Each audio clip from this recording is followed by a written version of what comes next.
A Rádio Niso apresenta Rota Atípica.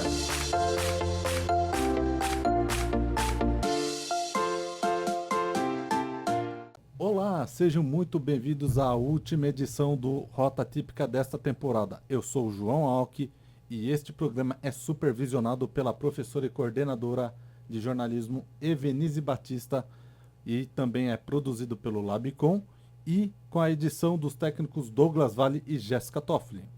E eu sou Milena Rodrigues, apresento o programa junto com o João e nós estamos aqui para representar não só as pessoas autistas, mas também suas famílias, né? Que mesmo diante de um diagnóstico, seguem por uma rota atípica de forma única. Aqui no Rota Atípica, falamos sobre o autismo de forma acessível e acolhedora, trazendo informações, experiências e reflexões, tanto para quem está dentro do espectro, quanto para suas famílias. E para iniciar a última edição dessa temporada, tá? A gente vai voltar. Nós vamos começar falando sobre Abril Azul, que é o mês da conscientização sobre o autismo. E para você, telespectador, que não sabe, o Dia Mundial da Conscientização do Autismo, celebrado no dia 2 de abril, foi criado pela Organização das Nações Unidas, a ONU, em 2007. A data foi escolhida com o objetivo de levar informação à população, combatendo o preconceito e a discriminação contra pessoas com TEA. E com o tempo, essa campanha foi ampliada, dando origem no que hoje a gente conhece como Abril Azul, né? Que é um mês dedicado para compartilhar informações, reduzir os preconceitos e promover a inclusão das pessoas autistas na sociedade. Muita gente não sabe, mas essa cor azul, ela foi escolhida porque, historicamente, o autismo é mais frequente e diagnosticado em meninos do que em meninas, numa proporção de aproximadamente 4:1, de acordo com dados do CDC, que é o Centers for Disease Control and Prevention, Centro de Controle e Prevenção de Doenças nos Estados Unidos. Infelizmente, a gente não tem nenhuma pesquisa assim, brasileira que passem os dados daqui do Brasil. Mas lembrando que essa representação ela não exclui os diagnósticos em meninas. Mas essa predominância levou a associação do azul com TEA e simboliza a conscientização e o apoio. No domingo, 6 de fevereiro, o programa Fantástico exibiu uma reportagem sobre uma criança autista de 11 anos que foi agredida por um professor de capoeira durante uma aula na escola Meireles Macedo, em Guaratiba, zona oeste do Rio de Janeiro. O caso ocorreu em setembro de 2024. A escola acabou suspendendo o aluno por 2 ou 3 dias, alegando que ele teria desrespeitado o professor e também agredido colegas. A mãe, a Joyce, só conseguiu marcar uma reunião 5 dias após o ocorrido e saiu de lá sem respostas. Por isso, ela decidiu denunciar o caso à polícia e abriu um processo contra a escola e o professor também. A defesa do professor Vitor Barbosa alegou que se tratava de uma técnica de imobilização para conter possíveis agressões e que a situação teria sido prontamente controlada. Já a escola, por nota, em que adotou todas as medidas cabíveis e que o professor não faz mais parte do quadro da instituição. A gente não tá falando só sobre esse caso porque apareceu no Fantástico, mas é que esse é só um exemplo de tantos outros casos que não ganham a visibilidade na grande mídia. Quem convive com pessoas atípicas sabe que na maioria das vezes é preciso travar uma luta judicial para garantir o mínimo e mesmo assim sem garantias. Na minha experiência pessoal, por exemplo, com mães atípicas, a maioria delas sempre relatam ter que ir atrás de advogados para conseguir terapias, tutores que por lei deveriam ser apresentados. E nesse caso do Fantástico, é também a representação da preocupação no ambiente escolar, que as mães não se sentem seguras mais para deixar as crianças. Com certeza, Milena. E para concluir esse assunto, é fato que toda criança exige paciência, mas crianças atípicas ainda mais. A profissão de professor já é difícil, eles precisam de uma estrutura ainda maior, principalmente nesses casos. É fundamental investir em uma complementação, um treinamento de educadores que saibam acolher, guiar e não punir. A conscientização vai além de campanhas e discursos. É preciso sim conversar, compartilhar, mas além disso, ações e atitudes. Por isso, queremos compartilhar algumas ações programadas aqui em Sorocaba e região neste Abril Azul. O Cine Araújo do Pátio Ciane Shopping, por exemplo, ampliou a programação da sessão Cine Azul, com exibições especiais aos sábados de abril, nos dias 5, 12, 19 e 26.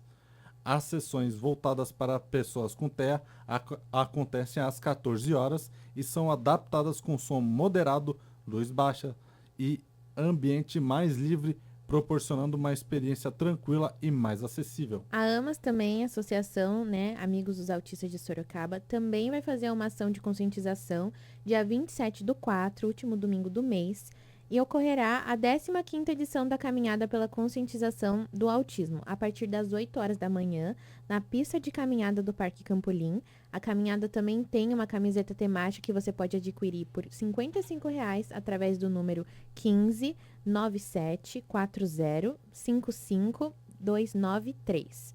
Repetindo, 15 97 40 55 293. E para mais informações, você também pode acessar o Instagram da associação, que é @amas.sorocaba. Repetindo, @amas.sorocaba. No primeiro final de semana de abril, a Te Acolho organizou uma confraternização em referência ao dia 2 de abril, que é o Dia Mundial da Conscientização do Autismo.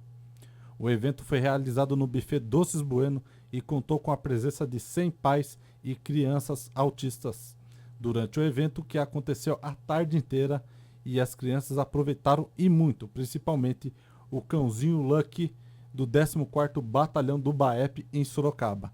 E além disso, eles se divertiram muito com ele, fizeram carinho no Lucky e até tiraram fotos dentro da viatura como se fossem policiais. Foi um dia maravilhoso a todos nós. E nós aqui do Rota Típica sentimos falta de programações para autistas adultos. Então, se alguma instituição ou ouvinte da gestão pública estiver nos ouvindo, aqui vão algumas ideias que podem virar realidade, né? Caso alguém queira ajudar. Uma sugestão seria talvez uma feira de talentos para autistas, para dar visibilidade em trabalhos artísticos, manuais ou profissionais de adultos autistas também, ou uma roda de conversa, né? Um espaço de escuta e troca de experiências entre autistas adultos, familiares e profissionais. Temas possíveis seriam o mercado de trabalho, o diagnóstico, o mercado de trabalho principalmente porque a gente sabe que é muito difícil. Um mutirão de currículos e empregabilidade inclusiva também seria muito interessante, especialmente como sugestão à prefeitura, que criou recentemente uma secretaria do autismo, poderiam talvez mostrar um trabalho assim, né? Auxiliando os adultos autistas a ingressarem ou se manterem no mercado de trabalho. E para encerrar com chave de ouro o nosso último bloco, temos o prazer de receber Regina Célia Barros Humaitá, fundadora do AMAS, Associação dos Amigos dos Autistas de Sorocaba. Boa tarde, Regina. Seja muito bem-vinda ao Rota Típica. Obrigado por ter aceitado o nosso convite, tudo bem? Tudo bem, boa tarde a vocês. Eu que agradeço essa oportunidade de estar divulgando a causa do autismo aqui com vocês. Obrigada, Regina, também. Seja bem-vinda ao nosso programa. E para começar, você pode contar um pouquinho mais sobre você e aí, logo em seguida, apresentar para os nossos ouvintes o que é a AMAS e para quem ainda não conhece? Tá. Bom, eu sou Regina, né? Eu sou mãe de um autista suporte 3. Hoje ele tem 38 anos. Ele foi laudado com 4 anos. A partir daí, então, lógico, minha vida se transformou. Pensem bem, né? Isso há 34 anos atrás, o que era o autismo? Eu não sabia nada. Aliás, eu não sabia nem o que era essa palavra. E até no dia do diagnóstico, nós estávamos no consultório de um médico em São Paulo, Dr. Rosenberg, e eu não me esqueço que ele, quando nós perguntamos para ele o que é o autismo, ele falou, vocês vão ter a vida inteira para aprender. Nossa. E foi muito chocante isso, porque realmente é uma vida de luta, de aprendizado, de aceitação, porque um dos problemas maiores é aceitar esse diagnóstico, aceitar o que é o autismo, ainda mais naquela época remota. E por conta disso, dessa nossa grande dificuldade, porque o Igor, ele é não verbal, ele é agressivo E por conta de não ter um tratamento inicial, né, a gente começar logo no começo, foi muito tardio. Na verdade, ele começou quase que com 8 anos esse tratamento. A gente sofreu muito porque a gente não sabia como lidar, né? E ele também. Então, foi muita perda. E por conta disso, a gente teve essa necessidade de buscar alguma ajuda. E naquela época, em Sorocaba, não tinha nada. Nada, nada, nada. Nem as escolas estavam preparadas, ou melhor, nem aceitavam. Não existia inclusão, né? Hoje a gente tem a inclusão que aceita o autista, os outros também que têm algum outro tipo de deficiência, mas naquela época não. Então a gente batalhou por isso. Como nenhuma escola aceitava, a gente conseguiu uma escolinha particular, que por algum tempo ele ficou lá. Mas chegou um tempo que também ele não tinha mais condições. E a diretora da escola veio falar com a gente e falou, ó, o Igor não pode ficar aqui. E aí foi aquele balde de água fria que a gente recebeu. Não só eu, mas alguns outros pais, porque tinha outros autistas lá. E aí a gente, numa reunião com alguns vereadores da época, a gente estava discutindo bolsa de estudos, né, porque a prefeitura dava uma bolsa para essa escola. E uma das vereadoras falou para a gente, ó, negão, é o seguinte, por que vocês não fundam então? Já que não tem um lugar para eles, é difícil, falou até para o meu marido, Celso, é difícil fundar? Aí a gente falou, não sei, realmente não sei. E dali a gente começou a encontrar com esse grupo de pessoas e começamos a formar, e aí saiu o estatuto, fundamos e começamos com, na época, 4 autistas. Fizemos chamadas também no rádio, né? E foi surgindo, foi aparecendo. E hoje a AMAS atende 130. Nossa. Então, da realidade de 4 naquela época, esses pais se juntaram, foram muitas dificuldades, muitas lutas. Naquela época não existiam, assim, convênios, não existiam, assim, parcerias, emendas. Então, a gente levava até o próprio lanche para eles. Nós pagamos as professoras para fazer o curso na AMA de São Paulo, que na época era uma referência, né, do autismo. Nós fomos visitar, nós fomos conhecer. Então, a gente foi aprender. Nesse aprender, a gente cresceu. Nós crescemos muito. E hoje a AMAS está aí, que não tem vaga, não tem como atender, né? Porque É uma demanda muito grande, é uma demanda muito grande. Se a gente pensar que hoje, de cada 30 que nasce, vai nascer uma criança autista, então pense na população de Sorocaba, né? Não existe um censo em Sorocaba ainda. Não tem. Não tem, uma coisa muito importante. É uma coisa que já era para ter há tempos, né? Já era Sim. para ter há tempos. Nós já tentamos fazer isso em alguns anos atrás, mas não foi possível, né? Mas acredito que agora, com a secretaria que nós temos agora, né, do Sinteia, haja também por parte deles esse interesse. Tomara. Porque não existe mais só a AMAS de organização que atende, né? Existem outras organizações. Em geral, né? Geral. Hoje o diagnóstico é muito mais preciso, né? Principalmente no caso do suporte 1, que muitas vezes não é visível. Não é visível, né? Você muitas vezes não sabe que a pessoa ela tem o transtorno, mas ela tem por conta das dificuldades que ela tem dentro dela, né? Então, todos precisam desse trabalho, desse atendimento. Não é atender a uma parcela, mas atender a todos. Eu digo assim, a AMAS, ela ficou com a parcela mais difícil, assim, mais comprometida, né? Uhum. Porque nós temos a escola, e na escola são as crianças da educação, que estavam em escolas regulares, e lá nós somos a escola exclusiva, ou seja, a criança que não vai incluir, ela vai excluir.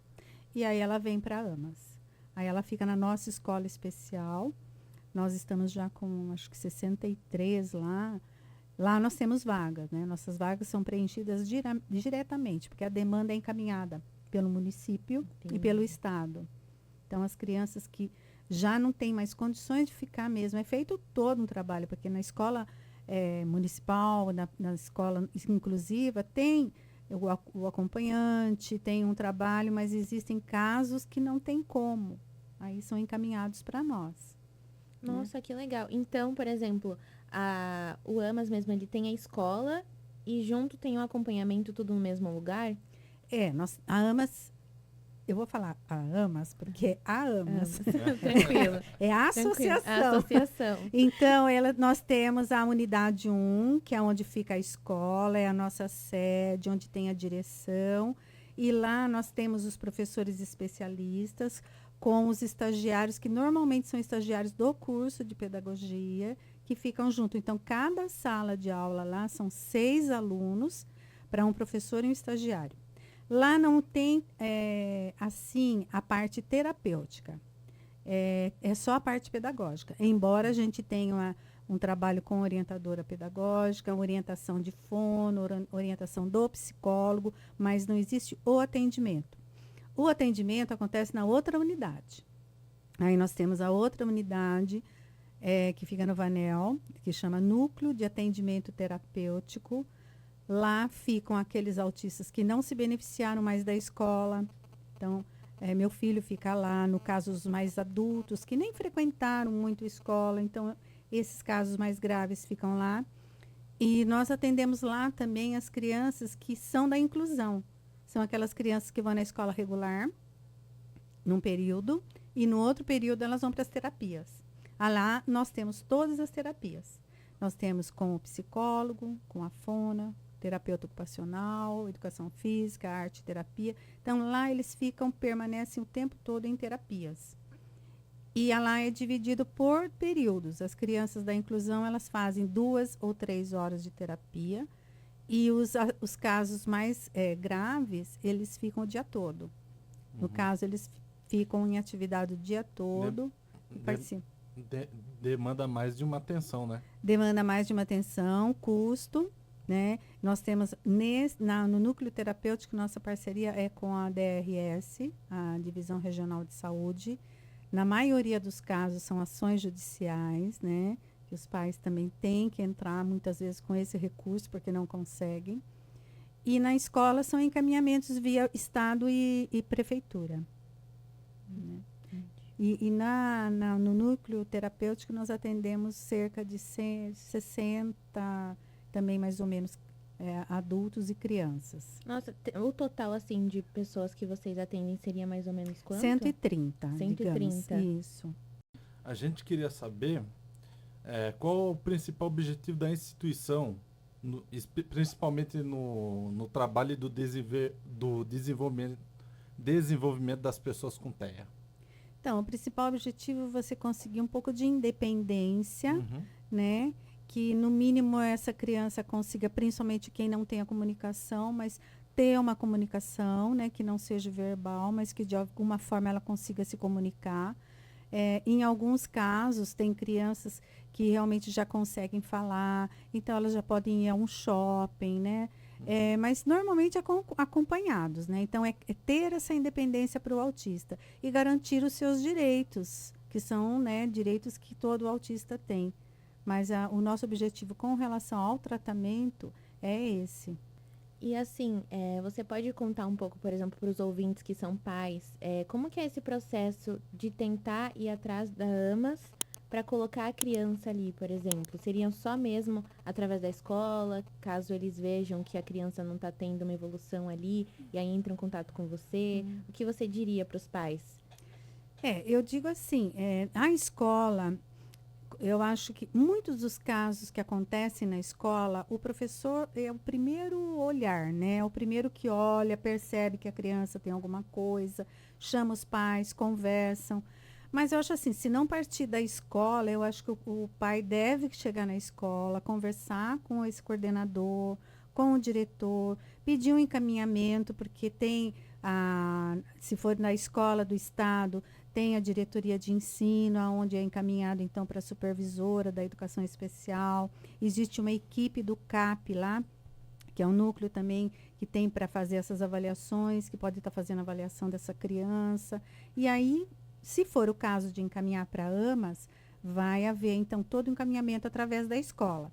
Do município, da mesma forma, se a escola também não atentar e o pai perceber que essa criança tem algum problema, ele também deve procurar a escola e falar, eu gostaria de ter uma avaliação, eu gostaria de ter um encaminhamento.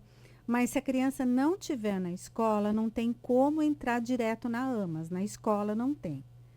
Porque lá também é uma escola, então é uma transferência. Entendi. Entendeu? Ela vai ser transferida do município para a AMAS e do estado também para a AMAS. Agora, no núcleo de atendimento terapêutico, todos os encaminhamentos são através da DRS. Então, o pai, com o laudo, ele tem que ter o laudo em mãos, aí ele procura a DRS, que é a Divisão Regional de Saúde, que fica, acho que é em frente, o fórum, né? No Alto da Boa Vista. E lá ele vai levar esse laudo e vai falar, olha, eu quero um encaminhamento para AMAS. Tem vaga? Aí eles vão buscar, vão entrar em contato com a gente para ver se tem vaga. Só que lá tem uma lista de pessoas, né?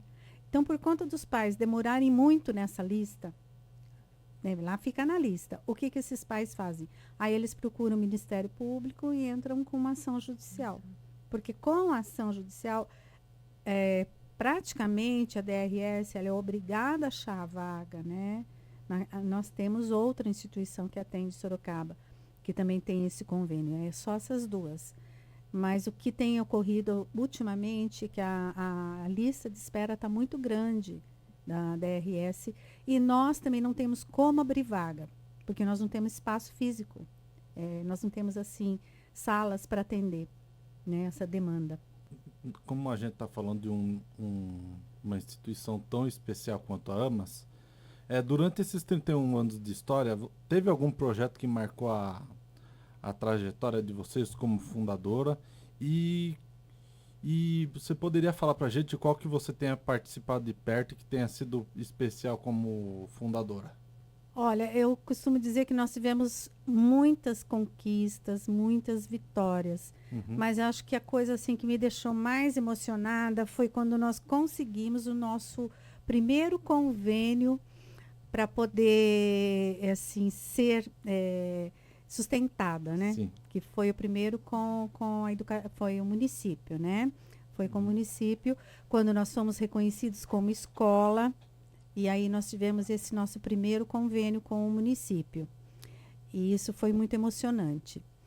Depois, nós tivemos o nosso convênio com o estado, que aí veio nos ajudar mais também, né? Também foi uma outra vitória. E quando nós ganhamos a nossa área no Vanelville, que é através do município, é comodato, mas é uma área que tem 9.000 metros. E nessa área, então, nós plantamos um sonho. Nós temos uma planta, essa planta foi feita e ela começou com as primeiras 4 salas de aula, que foi o que a gente começou, com os primeiros atendimentos terapêuticos, as primeiras 4 salas. Depois nós iríamos construir mais 4 que já construímos, o refeitório que já construímos, uma quadra que nós ganhamos, né, em parceria com o Taust. E essas construções também foram todas em parcerias, viu? Rotary, Taust, muitos projetos da Uniso, inclusive um dos projetos aqui fez a nossa piscina. Ai, que legal, não sabia disso. Alunos da administração, sempre eles estão colaborando com esses projetos, né, desenvolvendo ou reformam uma sala, compram um material, cadeira especial, porque muitos precisam. Então, foi, assim, cada conquista foi assim muito grande. E nessa área nós temos ainda um projeto final, que seria a residência terapêutica. Nessa residência ficariam, então, os autistas que não têm mais os familiares, que inclusive nós já temos alguns lá que estão sem família. Nós temos alguns que ficam em essas residências inclusivas que tem na cidade, mas não é um local ideal, porque a residência inclusiva é para todos. Então, lá fica misturado. O nosso objetivo maior, no final, o último projeto da AMA seria a residência. Mas, assim, foram muitas, muitas vitórias. Então, quando você olha e vê tudo isso que a gente conquistou, e nunca sozinha, né? A gente sempre teve parceiros, entre funcionários, pais e alguns empresários que sempre nos apoiaram e nos ajudaram. Porque o que eu posso dizer de uma instituição, ela não caminha sozinha. Uhum. Ela não caminha. Mesmo que ela tenha verbas, as verbas são casadas. O que, que é? Ela vem especificamente para aquilo. É para pagar o funcionário, né?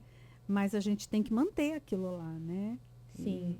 E elas são importantíssimas porque elas fazem a parte delas, né? Porque sem elas também a gente não teria nem como atender.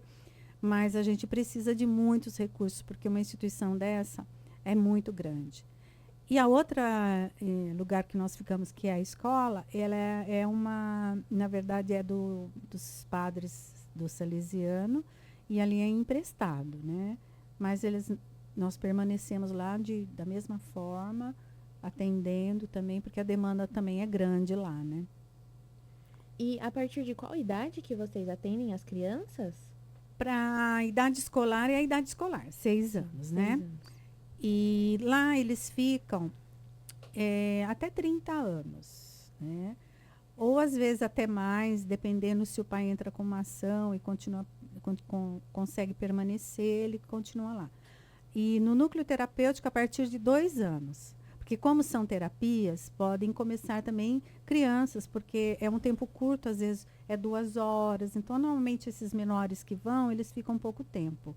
E até o nosso autista mais velho tem 55 anos, então não tem idade para sair, né? Nossa. E você tem contato direto com esse pessoal todo que fica lá? Por exemplo, esses autistas também que são mais velhos, por conta do seu filho, você acaba tendo contato com eles também? Sim, porque assim, eu sou da diretoria e cada diretor lá tem a sua função de fazer a sua parte, né? Eu fico mais exatamente com essa parte de contato, de estar falando da entidade e representando, né? Mas nós temos aqueles pais que ficam diariamente lá, nós temos um bazar que funciona todos os dias. Então a gente acaba tendo que ir sempre e a gente sempre tem esse contato, né? Principalmente porque a gente conhece, todos que entraram lá eu conheço, né? Desde o começo, a gente sabe a história de vida de cada um. E quando morre falece um pai ou falece a mãe, a gente fica assim muito preocupado, né? Nós estamos com o caso de um agora que ficou sem a mãe e as irmãs querem assim internar. Então tudo isso comove muita gente, preocupa muita gente, porque a gente quer resolver, né? A gente quer resolver, a gente resolveria se tivesse a residência. Mas como não tem, mas a gente quer resolver. Então, fica integral, né? Para a gente poder dar uma ajuda para a família, tudo isso a gente procura, né? Conversando com a coordenação, conversando com quem está dirigindo lá, a gente procura tentar tá ajudando e resolvendo, né? Com certeza, Regina. Além dessas situações que vocês presenciam lá, a gente quer saber também como que a instituição lida com os casos mais delicados que chegam até vocês, especialmente nos momentos mais desafiadores para vocês.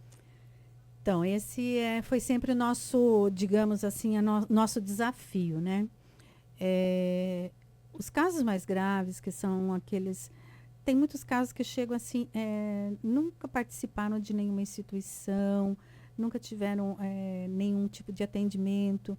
Então, porque o autista também ele precisa de limites, né? Ele tem que aprender a respeitar o limite. Então, nós temos o psicólogo, vários psicólogos já estiveram na AMAS, mas a nossa linha é a linha do comportamental. Então, você tem que saber trabalhar com o comportamento desse autista. Então, tá atento para isso. Então, nós temos uma equipe totalmente preparada, inclusive o pessoal mais antigo que está lá, porque nós já tivemos várias palestras, orientações, curso.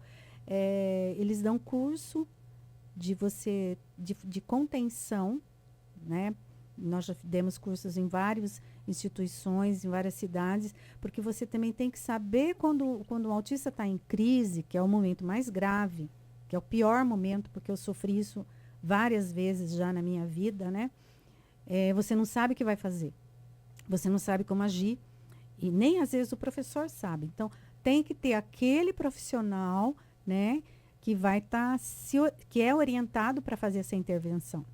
Então, todos os anos, logo no início do ano, nós já passamos o curso, principalmente para aqueles novos, porque, lógico, é rotativo, né? Tem funcionário que sai, que encontra outro trabalho, ou às vezes vai para outro lugar.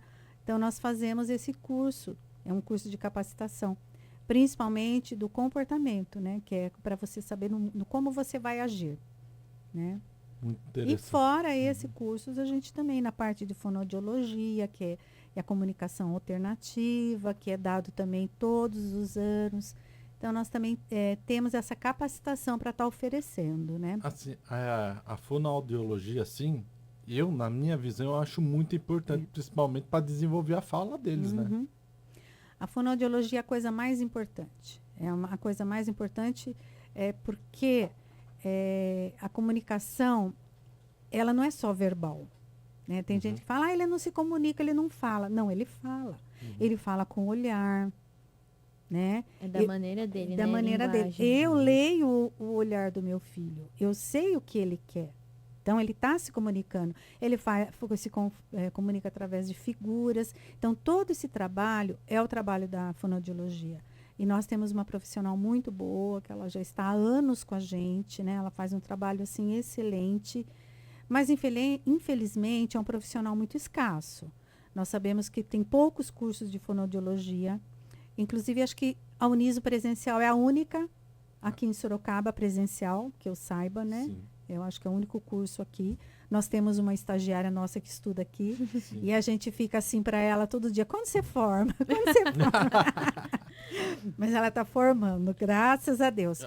Porque é difícil você achar. Nós temos uma só, uma fono só. Mas porque a gente não consegue profissional. Não. Tá aí uma profissão, assim... É uma que tem que- profissão tem que do ser- futuro, eu acho que é uma profissão do futuro que se precisa muito, não só a fonoaudiologia, mas a terapia ocupacional também. Também. Ambas têm que ser Ambas. valorizadas e... E muito. Conhecer. Elas O caminham terapeuta juntas, né? profissional, ocupacional, é o profissional, é um dos mais importantes. Eu digo que todos são importantes na vida do autista. Mas eu acho que psicólogo, fono e terapeuta ocupacional, se o autista não tiver isso na vida dele, ele não vai se desenvolver. Não vai. E é o que faltou muito para muitos autistas antigos. Eu digo que os autistas, digamos, de 20 anos atrás, né, digamos, nem muito, acho que até 15 anos atrás, não tiveram essa oportunidade, né? Então, é muito importante, é de extrema importância. Esses cursos que você estava falando, de capacitação e tudo mais, eles são abertos também para outras pessoas ou é mais só para associação? Então, como que ocorre? Nós temos que fazer a nossa captação semestral, todos os anos, então isso é para a nossa equipe. Mas nós somos buscados, assim, as prefeituras de outras cidades, Prefeitura de Sorocaba, nós já demos cursos, e existem organizações que nos contatam também. Aí sim, lógico, ela tem um custo, porque nós temos às vezes que Claro. se deslocar para outras cidades, né, para outras cidades ou para outro local, e a equipe que vai também, ela está, né, trabalhando, né, também precisa tá sendo recompensada. Mas nós damos curso, a AMAS está aberta a qualquer momento para a gente dar curso, sim. Palestras também. Com certeza. Então, Regina, no dia 2 de abril, no Dia Mundial da Conscientização do Autismo, que para mim é uma data muito importante, como foi o planejamento e a organização da caminhada pela conscientização aqui em Sorocaba? Então, esse ano nós fizemos um pouquinho diferente, tá? Nós tivemos, assim, alguns percalços, eu digo assim, financeiros, algumas dificuldades, toda a entidade passa, e a nossa passou por muita dificuldade. Muita dificuldade que a gente perdeu até bens que a gente teve que vender, né, para sanar essas dificuldades. Mas esse ano, então, nós fizemos diferente. Em vez dela ser no primeiro domingo de abril, porque a gente sempre nunca dá certo no dia 2, né? Porque o dia 2 é o Dia Mundial do Autismo. E é o Dia Municipal de Conscientização do Autismo, porque muitas pessoas se esqueceram. Mas em 2012 foi feita uma lei pelo vereador Anselmo Duarte, que ele tem um filho na AMAS, inclusive o João, é nosso aluno na AMAS, ele fez essa lei. Ele instituiu o dia 2 de abril, o Dia Municipal de Conscientização do Autismo. Sim. E muitas pessoas não falaram. mas é um dia importante. Então, por conta de não cair mesmo no dia 2, a gente faz algum evento na AMAS, sai com as crianças, faz alguma coisinha nesse sentido, ou uma caminhada pelo bairro, mas a nossa caminhada, que nós temos a nossa camiseta tradicional, esse ano é a 15ª, né, caminhada, ela vai ocorrer no dia 27, no dia Certo. 27 de abril, que será o último domingo. Então, Legal. é o mês de abril ainda, né? Uhum. Porque ela não cai nunca de ocorrer no dia 2, acho que nunca deu certo, mas é em comemoração ao mês do autismo, né? O dia 2 de O abril. Abril Azul, né? É o Abril Azul. Assim, antes de encerrar assim, essa pergunta, onde vai ser a próxima caminhada no dia 27 de abril? Vai ser na pista de caminhada do Parque Campolim, Certo. 8 horas, a largada é dada às 9, né? 8 horas é o esquenta, né? Todo mundo chega, se encontra, conversa, né? Bate papo. E 9 horas a gente faz a largada da caminhada e a gente espera vocês lá, todos Pode os contar ouvintes lá. Pode contar comigo. Isso. Aí é para adquirir a camiseta também, viu? Ah, pode deixar, que a Ó, gente já falou também na edição. Onde que a gente pode adquirir essa camiseta pro dia 27? A camiseta através dos nossos telefones, tá? Eu não sei de cor, mas Certo. depois se vocês puderem colocar, Sim, a gente já colocou, tá? pode deixar. As pessoas ligam, encomendam, tá? Uhum. Eu sei que o valor é R$ 55. Certo. E aí, uma coisa também que eu ia perguntar, né? Como que funciona essa questão da associação em financeiro? Vocês sobrevivem de doações? Também tem alguma fundação que acaba mandando dinheiro? Como que funciona? Bom, assim, como eu falei, nós temos os convênios, né? Que é o que mais sustenta. Mas ocorre que, anos atrás, os convênios, eles não pagavam encargos, que é Fundo de Garantia, FGTS, tudo isso. Isso sempre acabou por conta da instituição. E chega uma hora que a gente vai ficando no negativo, no vermelho. Isso ocorre, né, por conta de a gente não conseguir saldar isso aí. Mas nós temos também o nosso telemarketing. Nós temos um telemarketing, é um dos primeiros de Sorocaba, é um telemarketing muito forte. Nós temos muitos contribuintes da época da fichinha, né? Que ia na casa, batia na porta, comia um bolinho, tomava um café, porque nós temos os nossos motoboys que vão. Hoje em dia, a maioria das pessoas já fazem o Pix. O Pix facilitou a vida de todo mundo, né? Mas o nosso telemarketing é muito forte. E esporadicamente, nós temos algumas doações, alguns parceiros que nós fazemos projetos. Então, com isso que a gente vai se mantendo, né? Sim, e se você puder falar também para quem está ouvindo, como a gente pode ajudar também, se pode visitar, como funciona com doações de roupa, o que vocês aceitam. Ah, sim. Podem fazer a visita, liga lá, marca uma visita, vai nos conhecer. Nós recebemos, sim, doações, nós temos um bazar. Então, pode ser roupa, sapato, utensílios. A única coisa que nós não temos condições de pegar são móveis grandes, porque a gente não tem espaço para colocar. Mas o resto que não servir pode mandar para a AMAS. Quais são os planejamentos para o futuro da instituição e o que você espera oferecer de diferencial para as famílias e pacientes que precisam do AMAS para os próximos anos? O que você pode detalhar para a gente?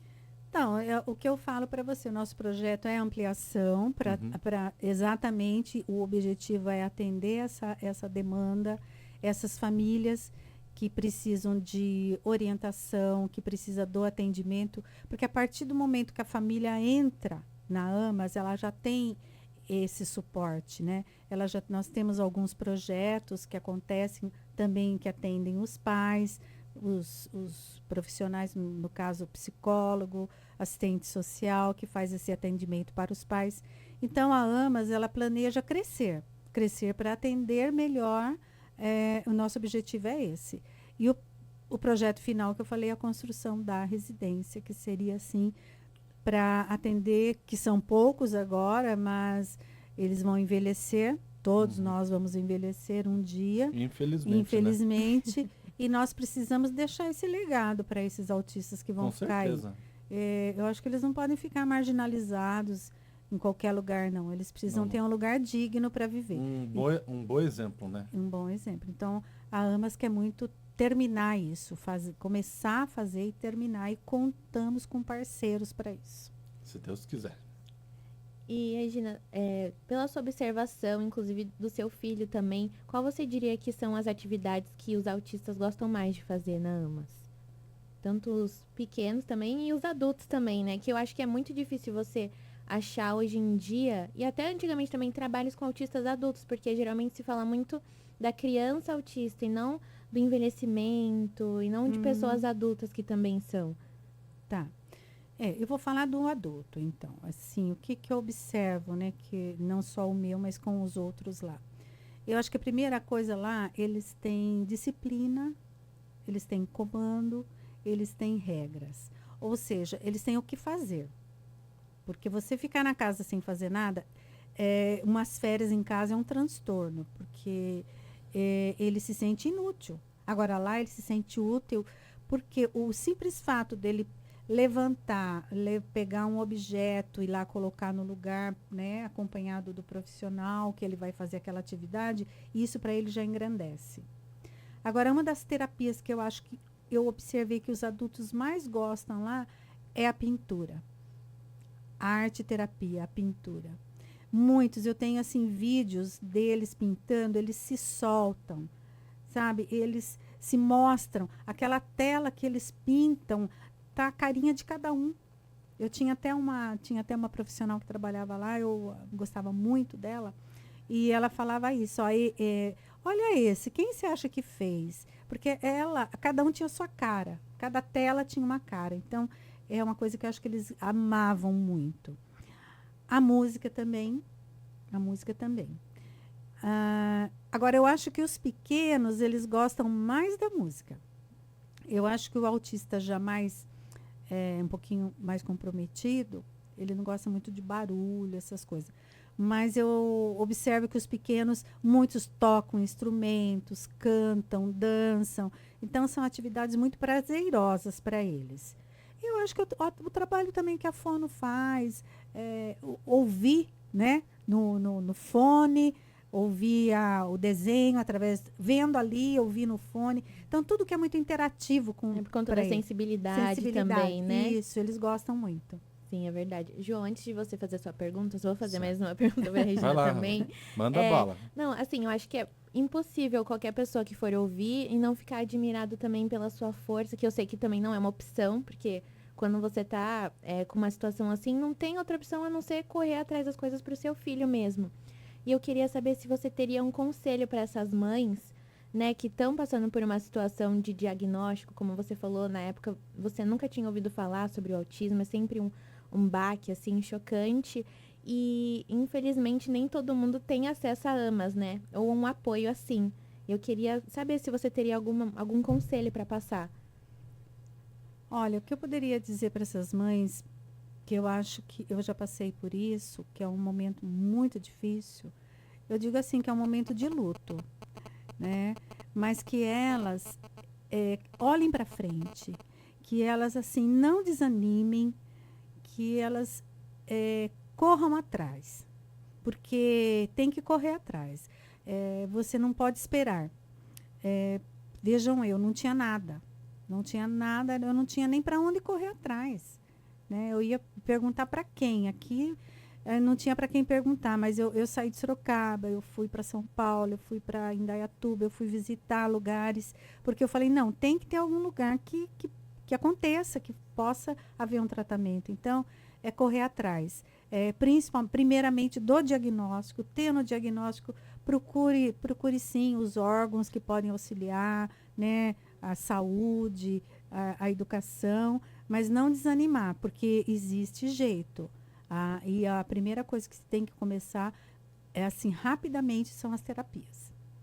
Muito bom, muito bom. E para finalizar aqui, Regina, você presenciou alguma situação positiva ou uma surpresa boa ou conquista de algum autista atendido que te emocionou ou marcou de uma forma especial? Olha, eu acho assim que no geral todos, principalmente os mais velhos, eu vendo hoje, para vocês terem uma ideia, nós tivemos autistas que chegaram lá com capacete de moto. Nossa. De moto. Por quê? Porque senão ele ia destruir a cabeça. Ia destruir. E nós começamos aquele trabalho, isso há muitos anos, assim, né? Foi um dos exemplos que eu lembrei agora, né? Porque foi um momento que foi difícil para nós, porque nós não tínhamos muita experiência. Mas nós tivemos orientação de um profissional, e esse profissional orientou. E esse menino, de um tempo, começou a tirar, não precisou usar mais. Hoje não usa mais. Olha só Não que usa evolução. mais. Só que, na época da pandemia, que foi assim muito drástico para todos, e mais ainda para os autistas, que eles tiveram que ficar em casa, eu passei por isso com meu filho, não foi fácil. Esse autista regrediu Nossa. e voltou com capacete. Ele regrediu. Então, mas é uma forma que eu estou falando que com o trabalho eles avançam. Agora, se para qualquer tratamento, qualquer trabalho, Volta tudo atrás. volta né? tudo atrás. Isso é um pouco, assim, deixa a É, gente um pouco... E tem muitas, assim, desses autistas mais suporte 1, leves, que passaram por lá e saíram, tiveram alta. Hoje já muitos, né, estudando, né, fazendo alguma coisa. Também aconteceu isso, né? Ah, graças a Deus, né? Em casa, assim, tem como você falar o que geralmente você faz, por exemplo, nessas situações, por exemplo, na pandemia. Como foi pra você ter que ficar em casa, assim, e lidar, às vezes, com as crises? Como você... Porque realmente vai gerando um esgotamento, às vezes, que nem você falou, de não saber o que fazer. E aí eu digo para as outras mães também que... Porque a maioria dos trabalhos, assim, que eu já fiz foram com mães com crianças pequenas. E geralmente elas falam que às vezes não sabem o que fazer, ficam imaginando quando crescer e tudo mais. O que você pode passar para elas? Quando nós temos assim reunião com o psicólogo, né, que a gente fazia terapia, e tem muitas mães das crianças pequenas, né, que participam. Um dos questionamentos delas é exatamente esse, né? Nossa, mas meu filho vai ficar assim, o que eu vou fazer?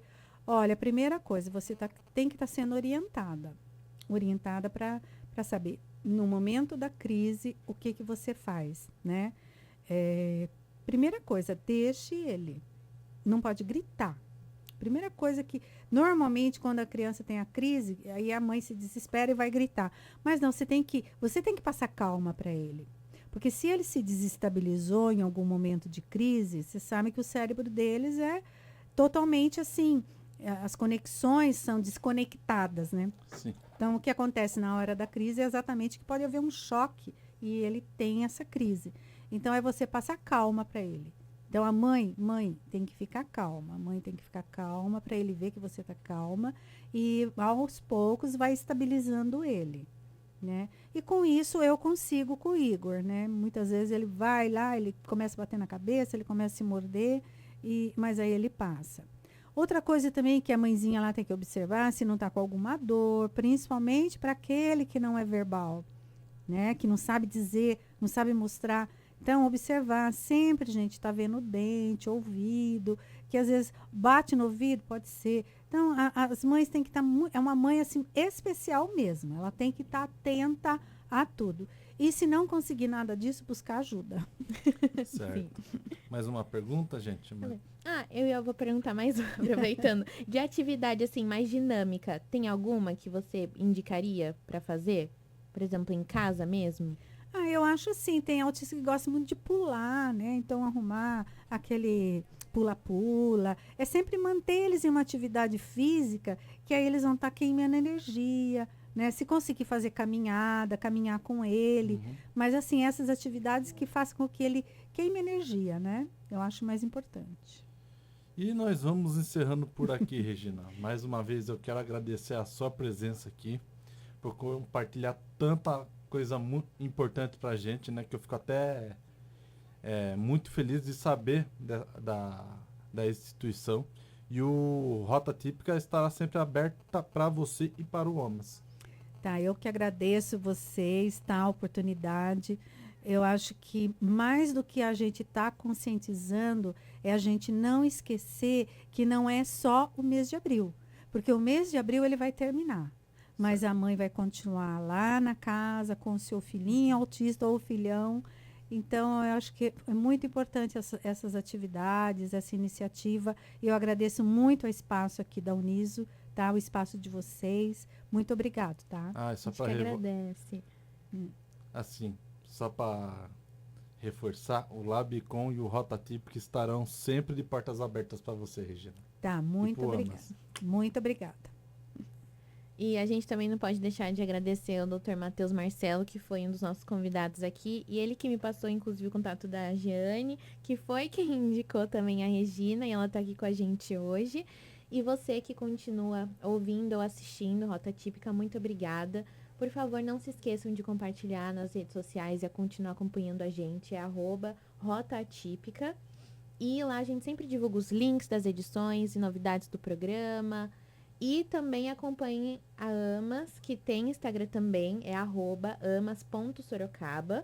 Então, essa questão da caminhada também, da conscientização e as camisetas você também pode perguntar lá. O Rota Típica é uma produção do Labicom e do estúdio de rádio da Uniso e da professora Evenise Batista, coordenadora do curso de jornalismo.